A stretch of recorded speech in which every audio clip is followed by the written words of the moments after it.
Yes, dear students, in the series of numerical physics, we have a numerical which is based on the projectile motion. It is a good question which is asked in the examination. A particle falling vertically from a height hit a plane surface inclined to horizontal at an angle of phi with a speed v and rebounds elastically. Find the distance along the plane where it will hit the second time. Now see here, the plane is given to us which is making an angle phi. यहाँ पे एक angle phi बन रहा है और ये particle इस पे स्ट्राइक कर रहा है और रिबाउंड होके इस डायरेक्शन में जा रहा है, इस टाइप से।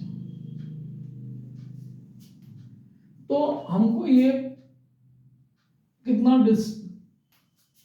डिस्टेंस ये इंक्लाइन प्लेन पे कवर करेगा when it will hit the second time. तो यहां पर देखें हम इस इंक्लाइन प्लेन पर, आप देखें पार्टिकल यहां हिट कर रहा है, इसका मोशन लाइक दिस है, ये डिस्टेंस कवर करेगा। तो ये जो वेलोसिटी है ये यहाँ पे फाई का एंगल बना रही है, it is same with this. तो इसके दो कंपोनेंट हो गए, एक u v cos फाई हो गया और एक v sin फाई हो गया। g की वैल्यू भी आपकी दो कंपोनेंट में एक्ट करेगी, एक इंक्लाइन प्लेन के सरफेस के टेंजेंशियल मींस और एक इस डायरेक्शन में। अब यहाँ पर हम देखें तो y की वैल्यू क्या है, पहले हम ये कैलकुलेट करें वर्टिकल पोजीशन में।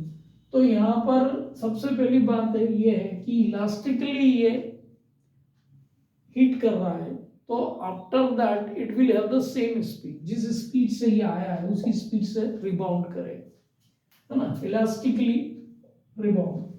ठीक है, तो यहाँ हमने कहा भी t time taken by the particle to hit the plane second time, यहां से यहां तक आने में t टाइम लगेगा। इस अब हमने we have taken this y is equal to 0, तो यहाँ पे ये जो वेलोसिटी कंपोनेंट है, ये वर्टिकल कंपोनेंट है इसके प्लेन के, उसको कंसिडरेशन में लिया, u आपका v cos फाई, एक्सेलरेशन का जो कंपोनेंट है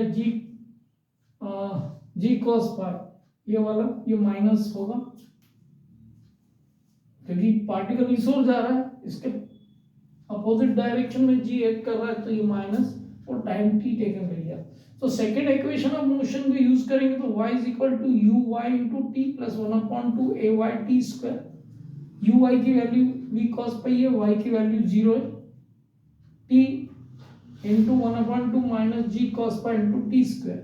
जब हम इसको फाइनली कैलकुलेट करते तो v cos pi into t 1/2 g into cos pi t square.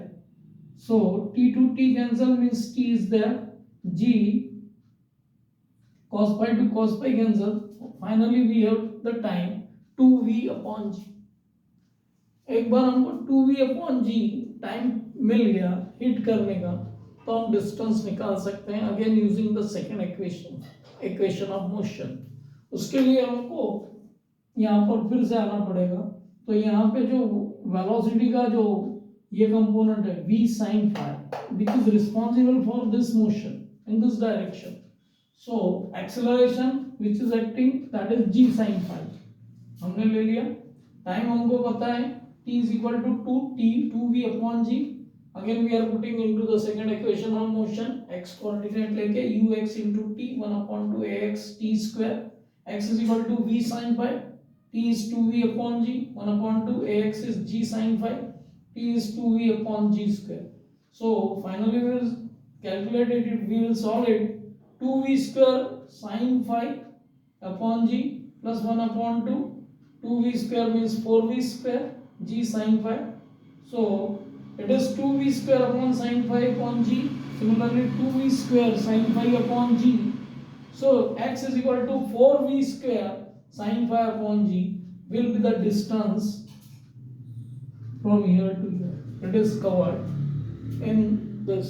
if you know this angle and if you know the velocity, you can determine in terms of meters। if v is given to us means it will be a formula which is acting here, If velocity is given to you, say for example 20 meter per second, inclined plane is given to you 30 degree, then if you substitute the value, you will get the answer. Okay. So this way we can go in such a questions.